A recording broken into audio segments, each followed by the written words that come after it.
Números capítulo 18, nós vamos encontrar aqui mais uma releitura em relação à lei, mais especificamente sobre os deveres e os direitos dos sacerdotes.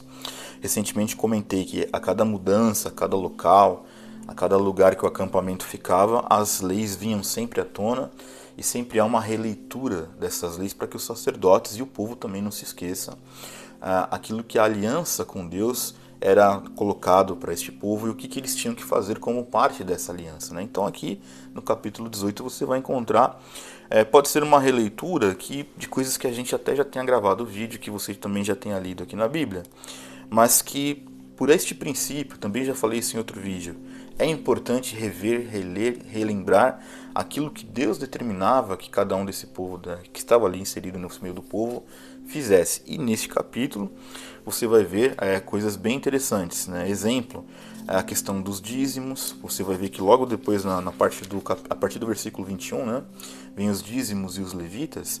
Até o versículo 21 você vai ver a questão de consagrar os primogênitos, você vai ver a forma de trazer as ofertas para o santuário. Tudo isso já havia sido dito, mas não é sem propósito que está sendo relembrado.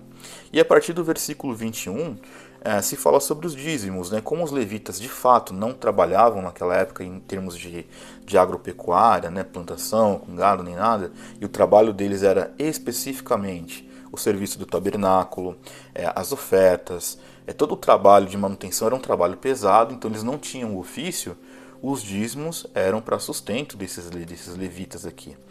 E também fala que, além de aquilo que eles recebiam, havia o dízimo dos dízimos, ou seja, eles recebiam alguma coisa com origem no dízimo e também separavam uma parte do que recebiam para ser consagrado ao Senhor.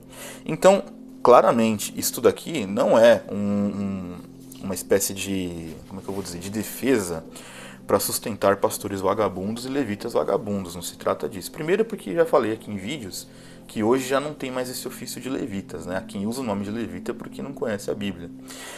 Eu até entendo que um pastor que se dedica em tempo integral na igreja, ele tem que ser digno do seu sustento. Isso é uma coisa. Existe um abismo de diferença entre sustento com dignidade ao viver uma vida de luxo, que é o que nós vemos em alguns aí supostos pastores.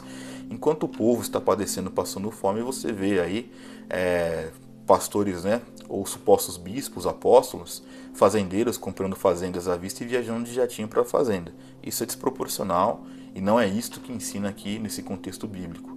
O que ensina aqui é o seguinte: pessoas que estavam ali dedicadas ao trabalho, né, do tabernáculo, do templo, e que porque estavam 100% dedicadas a isso, elas tinham que ter um sustento. Aqui nós não vemos em nenhum lugar dizendo que eles têm que ser ricos e milionários. Você vê como são coisas bem distintas, né?